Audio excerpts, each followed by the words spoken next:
what's up, guys? I'm Norb. And I'm Mike. And we're The Watchmen. The men who watch. If it's on a screen, we're watching it and sharing our thoughts about it with you guys. So today we are going to talk about our top 5 CG animated kids films. Yeah, this is going to be fun. But before we get started, if you like what we're doing, hit that like button. And don't forget to subscribe and hit that notification bell. And that way you will catch every single episode we have in the future. All right, Mike, let's do this thing.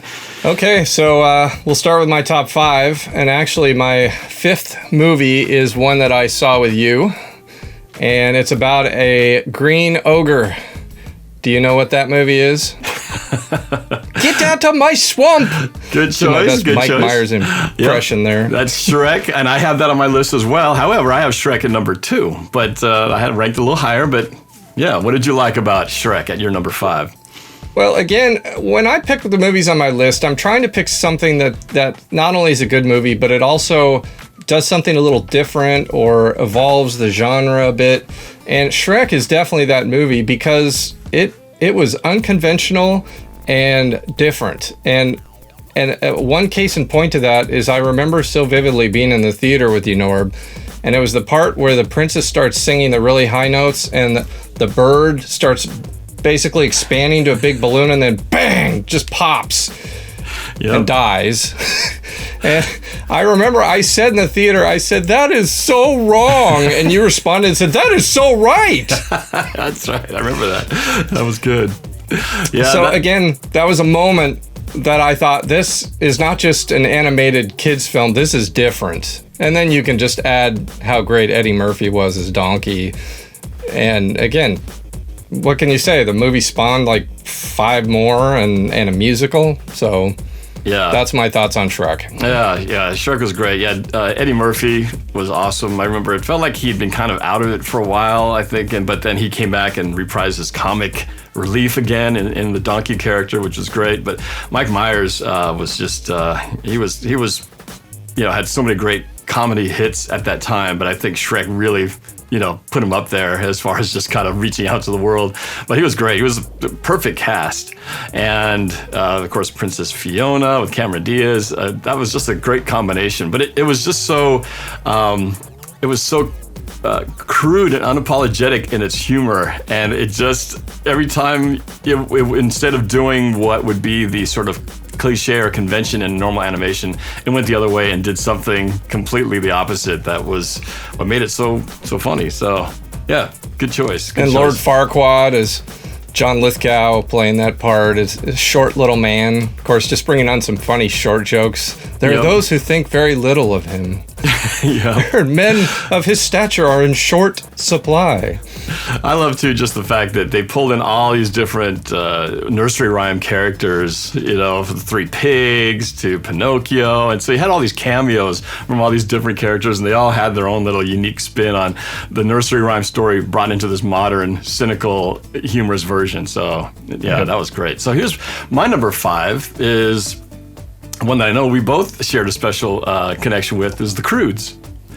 And The Croods was such a fun movie. It had Nicolas Cage, Emma Stone, and Ryan Reynolds, and it takes place in the prehistoric caveman days, if you haven't seen it yet. And it's about their trying to survive what looks like could be the end of the world coming. And the dad just wants to stay hidden in the cave while the daughter wants to go and try to survive by going out and seeing what the rest of the world has to offer. And it's this really touching story between, the protective father and the daughter who wants to go out and, go away from her safe place. And it's really funny and actually got me really emotional at one point. Just the whole father-daughter connection hit me right here. So I got very teary-eyed at one point. So that was the one that was number 5 on my list. I don't even have daughters, and I got emotional too. And I have you to thank for seeing that, because I had no interest in that movie. Once again, I thought the trailer made it look kind of just boring. I had no interest, and you said it's really good. You should go see it.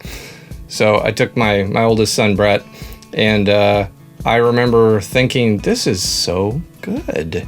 And I loved how they had the football scene where they had the USC marching band playing the drums, and it was so fun. Yeah, that open when they're trying to get I think it was the egg, right? Weren't they trying to get an egg and everybody's chasing after it? But yeah, the music was, you just hadn't heard a marching band No. score before, and they did a great job of making it, like football in a prehistoric days with an egg. It was And it awesome did moment. have the USC marching band. It was like Yeah. that dun dun whoa whoa whoa whoa whoa dun dun snare drums. Yeah, it was very creative. I remember watching this like, what this is very unique. Hats Yeah, off to these I guys. got emotional in that movie a couple of times, and that is definitely that's actually my honorable mention. So I will just throw that in there right there. So we had an honorable mention on our list, and The Croods is mine. So thanks, Okay. Norb, for telling me to see that one. Otherwise, I wouldn't have gone. All right, well, maybe some of you who missed it, you should go check that one out. It's worth a watch. So number 4, Mike, what's on your number 4 list? So number 4 is a movie about Legos. Happens to be called The Lego Movie. Again, this is a film that not only was just a really terrific story, it dealt with Legos, but it hit on so many things home for me as a Lego collector about what it means to collect and build something that most of us have done our whole life. I mean, you may not play with Legos now, but you probably played with them as a kid. They've been around for a long time. And again, the movie had a scene, a surprise, again, older movie, so it gets into the real world. So there's a mix of the Lego world and the real world of real people. And again, it's a touching thing about a father and a son and what it means to build. The son is all about just creating whatever you want to create. The father is about, we must follow the instructions. And I loved how they played on that. And it had just some super funny moments, laugh out loud moments for me. Liam Neeson was just a terrific bad cop character. And of course, being a lover of space and sci-fi, I loved Benny, the spaceman. And all he wanted to do was just build a spaceship to help. Yeah, I enjoyed this movie as well. It wasn't on my top list, and I think a big part of that is the fact that you've got 2 boys, I've got 2 girls. My girls had no interest in Legos at all. I grew up playing with them, so I had my own special connection with the film, but so many of these movies on our list have to do with what we experienced with our kids. And while we went and saw the movie and the girls enjoyed it, it just didn't have the same connection. It wasn't like we were gonna go home and build a bunch of Legos inspired by the movie. So it didn't have the same resonance with me, but it had nothing to do with the movie itself. I enjoyed it. It was a lot of fun. I like the unique way that they did the animation. It wasn't CG, full-on motion. It had that kind of pseudo stop motion, pseudo CG, and combined in a way that fit perfectly for a Lego movie. The blockiness and kind of how clunky things would move. But I think that just added to the charm of it. So good choice. Just not on my list though. All right, so on my number 4 of my list, I've got The Prince of Egypt.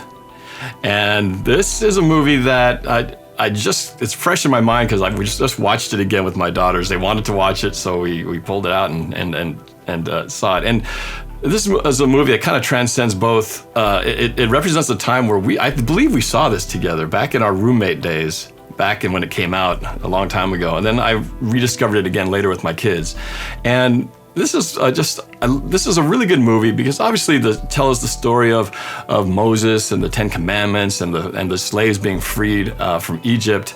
So just the whole story, it's a great way for kids to be introduced to all that in the form of an entertaining animation show. But it's got really good songs.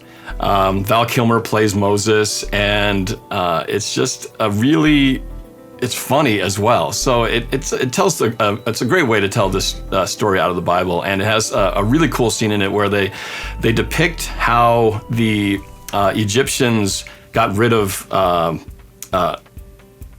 the slaves and kind of controlled them by the Hebrews. Basically sort of the Hebrews by feeding them to the alligators, but they did it in a way that was done with animated hieroglyphics, which was really cool at the time. And I remember that's a moment I think you really thought it stood out at the time when we watched it. Yep, I really liked that scene. It had a CG feel, traditional style. I really liked the moving camera during that whole telling the story in a way that was made it child friendly, but still covering some pretty deep themes and bad part of history there for sure. Yeah. That movie was not on my list, but I can't have every movie on my list. I love that movie. It's a great movie. Great songs. It's hard to make these lists always to just 5 because there's so many you have to say no to. But I guess that one made it in. just recently saw it, so it's kind of fresh in my mind. So, number 3, what you got? So number 3 is a movie that's not too old, and the reason I picked this one is because not only is it a great story, it's got great characters, but it covered a bit of history, and that is the Peanuts movie with Charlie Brown, Lucy, Snoopy, Woodstock, the Peanuts gang. Again, the Peanuts comic strip has been around longer than we've been alive. And growing up, I used to read the Peanuts comic strip in the paper. I had all kinds of Charlie Brown books. I love Charlie Brown. And when they were going to do a new animated Charlie Brown movie where they made all the Charlie Brown characters CG and 3D, I was skeptical. I wasn't sure how that would play out, and it played out beautifully. And what was awesome about that movie is how well they tied in all the old comics from the stories we'd read, whether it's Snoopy and the Red Baron, him typing on his typewriter, it was a dark and stormy night, the kite-eating tree, Lucy holding the football, Charlie Brown's crush on the little red-haired girl. They brought in everything that we knew and put it together in a 2-hour modern story, and it had some great songs, soundtrack, Meghan Trainor, the dancing song, just a fun song. You can't help but tap your feet to that. So again, I picked this movie as my number 3 because not only was it a great movie, but what a great job they did incorporating something from a long time ago and something we grew up in to make it a modern story that works.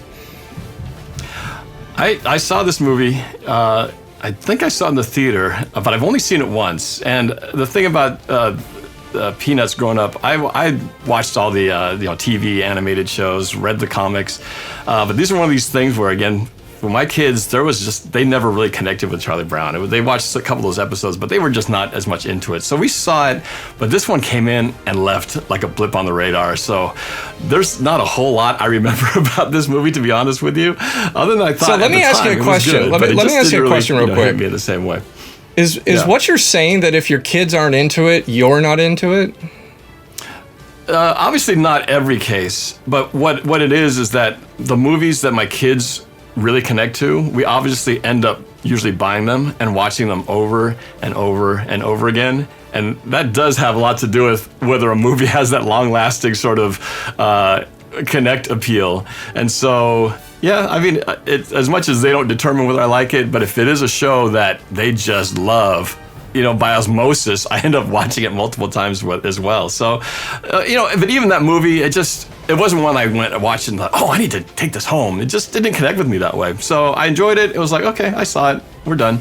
But, not every movie is going to connect the same way as others. Not that it's a bad movie. It just didn't have that connection and didn't have the residual afterwards. But that's okay. Okay. I did enjoy it at the time I saw it. I just don't remember a whole lot about it. Well, I'm waiting to hear what movie on your list where you say, my kids hated this movie, but I loved it. It was so good. I'm waiting for that. I don't think I have anything on this list that they didn't like, just because to me, these are all good movies. Others could be discussed like that. But in my number 3, I've got Monsters, Inc. Now, this movie really needs no introduction. I think probably most of you have seen this movie. It's a fantastic animated story about Mike. We've got Sully, Mike, the evil Randall, and of course it's a story about what happens in the monster world when all the kids go to bed and they're afraid of monsters at night. Well, it's those monsters from the other side of the world in their own universe coming through their closets and scaring them so that they can generate electricity for their world. Brilliant story, brilliant idea of how to relate the monsters side of things to what kids experience and what happens when the two worlds collide. And this movie was hilarious. It had just great creativity in terms of coming up with sort of a monster world perspective of how their world functions in the way that we can relate to as kids being afraid of monsters. And I just thought it was such a great movie. One that I think a lot of quotes from this movie that we also made fun of back when it came out. So does this make your list, Mike? This did not make my list, but it's a good movie. Wow, okay. Nope. I will add, what's sad about this is usually Pixar could do pretty good with the sequels, but this movie had such a forgettable sequel in Monsters University. So forgettable, which is too bad because they did better on sequels on some of their other franchises.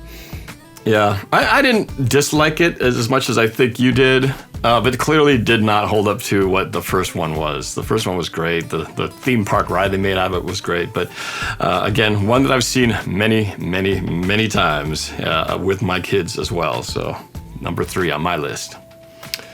So moving on to my number 2, we're still in the world of Pixar, and it's going to have to be Toy Story. Which is number 1 on my list. So my list is all out there. Number 1, you're number 2. Well, Toy Story was one that you and I saw together, and I remember seeing it with you, and it was really the first time to see a fully CG animated film, 100%. And we had seen many Pixar shorts over the years leading up to that, and so we knew they were doing something, but I had no idea how incredible it was going to be, from just the music and the story and the songs, and bringing back memories of toys, what they meant to us as a kid, having Sid, the bad kid, who did bad things to toys. It's so funny. much fun. It's funny. Speaking of Sid, when we watched it with our buddies, because as soon as the kid showed Sid blowing up toys and him celebrating, all my buddies were like, "That's Norb," because I did some crazy cool stuff to little things back when I was a kid. But yeah, definitely could relate to that one. But it was, I think the other thing that was so cool about that was seeing all of our old toys making cameo appearances. The barrel of the monkeys, the little army man with the little plastic nubs at the edges. All those things were stuff that we played with. So everything in the kids' toy room was something we either had ourselves or saw it in one of our kindergarten classes or at a friend's house. So it was like this throwback to all the toys we grew up playing with. So yeah, so much fun. I do have one major flaw that to this day I feel like hasn't been drawn enough attention to with the entire Toy Story franchise, which by the way is one of the best complete franchises, I think, from beginning to end. Didn't suffer from bad sequels in this show. But the one thing that has always bugged me is the fact that it starts with Buzz Lightyear, right? He doesn't believe he's a toy. He believes he's a real space ranger in this alien world.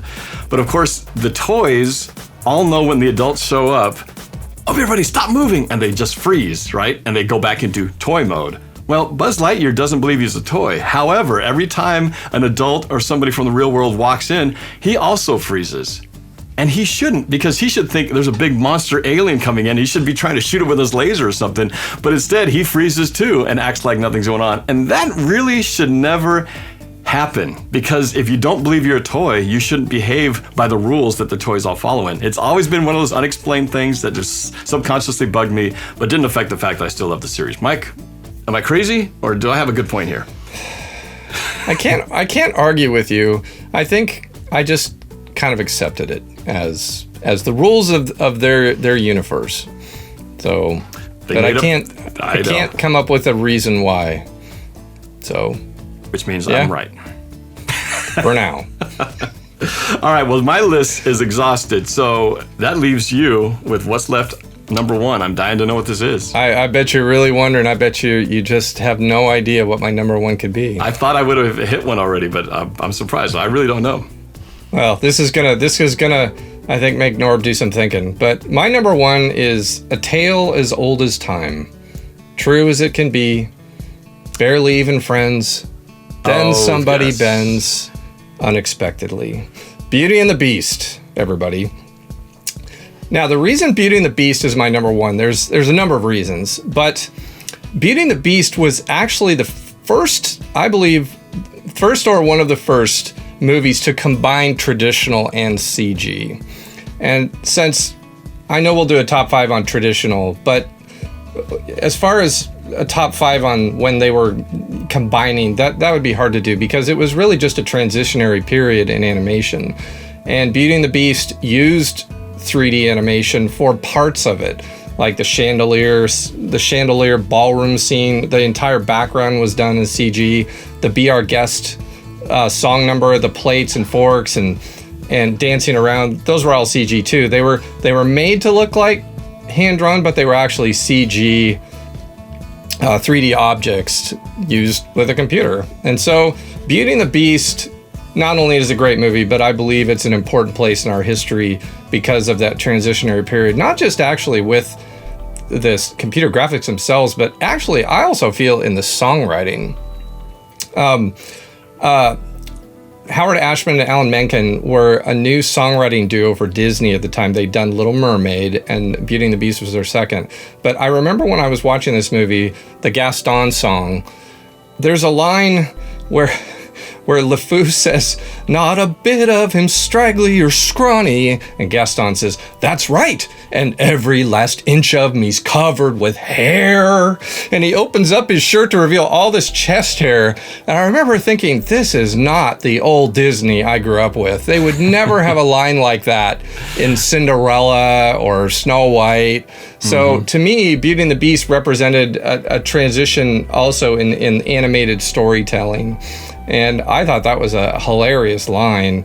I think it is funny that they cut that line out of the live action version of Beauty and the Beast that just came out a couple years ago. I guess they maybe decided that was, not appropriate. I don't know. But I thought that line was hilarious, and it was different and not typical. So in a nutshell, that's why I picked Beauty and the Beast as my number one. Yeah. All right. Well, I can see that. I definitely loved the music in that show. And yeah, thanks for reminding me about the CG. That was pretty cutting edge at the time. Some of those sweeping ballroom shots you could never have done with handheld or hand-drawn animation. So I remember thinking some breathtaking shots that only CG could perform. And we were just starting to see what CG could do in the world of animation at that time. So pretty cool. Yeah. So what about I know we always have the honorable mention.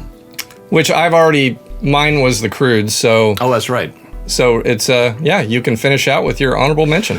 Well, honorable mention, for me, it was really tough, because I thought about ones that were running up for that final spot, Cars, Zootopia, Finding Nemo, Incredibles, Snow White, Ponyo, but the one that I had on there that I ended up bumping off was the movie Tangled.